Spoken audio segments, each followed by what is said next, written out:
Avez-vous tellement perdu le sens qu'après avoir commencé par l'esprit, vous finissez maintenant par la chair? Galates 3:3. C'est nous qui sommes la vraie circoncision, nous qui servons Dieu en esprit, qui nous glorifions Jésus-Christ et qui ne mettons point notre confiance en la chair. Ce n'est pas que je ne puisse aussi me glorifier en la chair, Philippiens 3:4.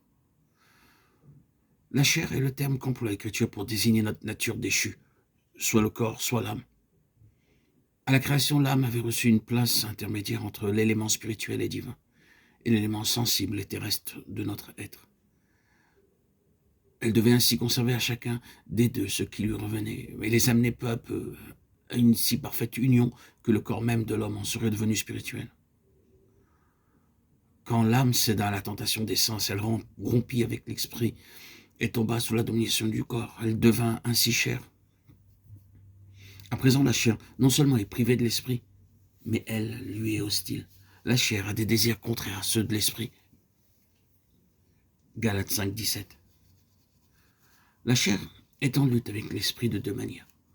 Tout d'abord, en péchant contre la loi de Dieu, mais aussi en cherchant à servir Dieu, à faire sa volonté. Quand l'âme a cédé aux sollicitations de la chair, elle s'est confiée en elle-même au lieu de se confier en Dieu auquel l'a rattaché l'esprit. Le moi prévalut ainsi sur la volonté de Dieu. Le moi devint le principe dominant, et maintenant le moi est si subtil et si puissant qu'il conserve son empire non seulement en péchant directement contre Dieu, mais encore en cherchant à le servir. Il refuse alors de laisser opérer l'esprit seul, et par ses propres efforts pour être religieux, il devient le grand obstacle qui arrête, qui éteint l'esprit.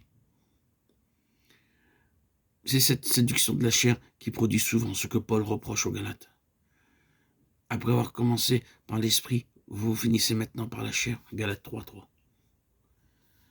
Si on ne s'est pas entièrement soumis à l'esprit, si on ne continue pas de jour en jour à tout attendre de lui avec humilité et docilité, on passe très vite de la confiance au Saint-Esprit à la confiance en la chair.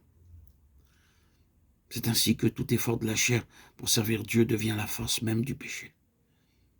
Ceci peut paraître paradoxal, mais n'en est pas moins vrai. Les pharisiens, avec leur propre justice, en sont un exemple. Par leur religion charnelle, ils étaient devenus la proie de l'orgueil et de l'égoïsme. Les esclaves du péché.